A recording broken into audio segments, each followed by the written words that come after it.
Milan's making those 8 threes in a row, step backs, corner, wing, on the move. Was that as close to a full encapsulation of all the sometimes high degree of difficulty long range attempts you've been commanding from him to take? Yeah, no, it's really proud of him to continue hunting because he works on those shots. So those are shots every day that we see him in workouts and in practice, earning the right to make in the game. So it's great that, he had the rhythm he did tonight and made the first 8. It's not a surprise to all of us that see how he works every single day and how he goes about it. So I just want him to continue to hunt and be aggressive. I mean, that's been the narrative from the start of the year, and I feel like he's doing a great job of doing that, and we're going to continue to demand it because he's got a gift, and when he can create space and hunt and stay aggressive like that, it opens up everything for everybody else, and and it's a great credit to him and his work. And it felt like the way Jefferson started it off, then other guys start getting hot.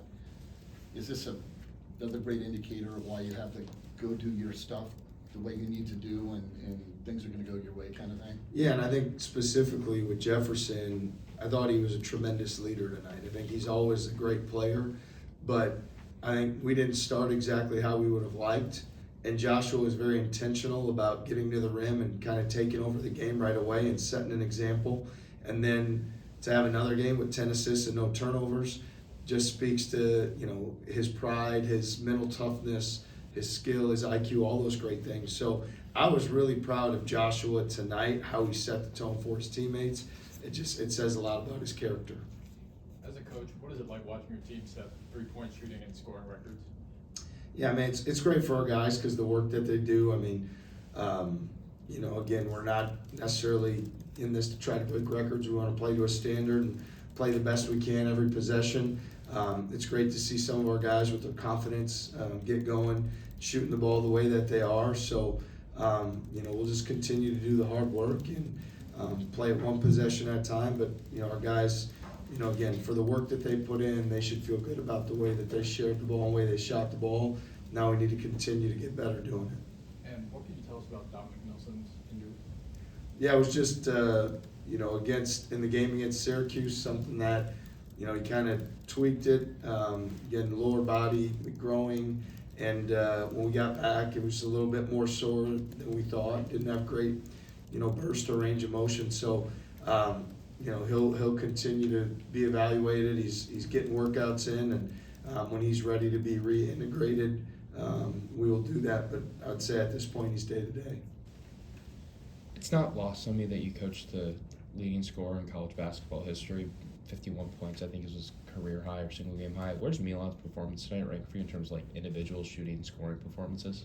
Yeah, I mean, again, I don't know that I've ever seen anybody 8 for 8 before. Like that's probably the first, for me to coach a guy that's doing that. So, and again, both guys have tremendous skill.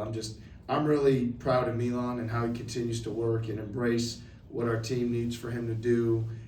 To watch him with the confidence and the swagger that he has, that's a big part of our team and our program. So, we'll continue to challenge him to do that and just continue to go forward.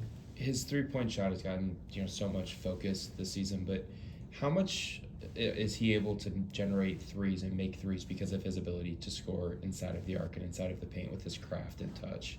Yeah, I think that's what's changed it for him because he's ran through closeouts. He's not just backing guys down, but he's getting downhill. He's pivoting off, finishing at the rim. Shoot a big basket, as big as any basket we had against St. John's down the stretch. Runs through a closeout, drives it downhill right to the middle lane, finishes on their big man, and that was a huge basket. So all those baskets matter, and his ability, to show his toughness in terms of attacking closeouts, keeping a dribble, and getting to the rim. Now he's not just a 3-point shooter. That's not what he's ever been, and he's earning that by, he's creating those things on his own and being aggressive. So we just need him to continue to do it. It's getting a single game scoring record, 3-point scoring record, that brings a lot of energy to the fans of Hilton Coliseum. As I finalize my feature on the pep band here at basketball games, what can you tell me about the pep band and what they bring to the Hilton experience? Thank you. Well, I think the energy and the passion that they show, and again the the enthusiasm, and we talk about Hilton Magic and how fortunate we are for the home environment. The pep band has a lot to do with that, and the energy and the work that they put in every single day. They're doing the same thing we are. It's just in a different discipline. So we feel their energy, we feel their excitement, we appreciate their efforts, and we're excited to team up with them to make Hilton Coliseum the best home court in all college basketball. What can you say about Cade Kellerman's ability to stay ready? He's shown us so much, and also how much of a role has he earned, especially with Nelson perhaps day-to-day?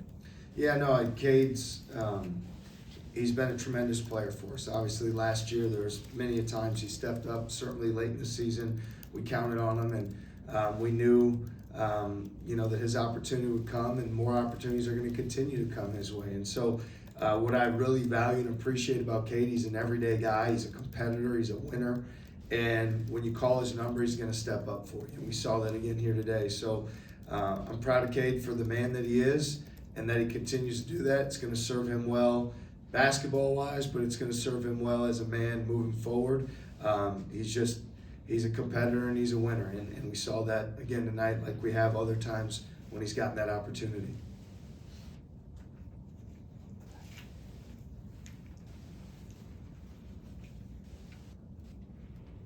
Coach, when the team is feeling as good as they are shooting the three, you still go out and force 27 turnovers. I think Milan had 5 steals. What does that say about this team, that even though they're confident on one end, they're still playing desperate on the other? Yeah, I mean, defensively has to set the tone. Our defense has to set the tone for everything, and how we dictate and the physicality we play with always translates to the same thing on the offensive end. And so our greatest performances defensively usually translate to things going well offensively. So it's great that our guys were able to maintain a focus after the first minute and 40 when we weren't focused. I felt like our focus after that was good. Our effort and energy after that was good. So we just got to play one possession at a time. We've got to be consistent. We've got to play to a standard regardless of who we play, home or road, what the score is. That's how you get better, and that's what we need to continue to do. Thanks, everyone.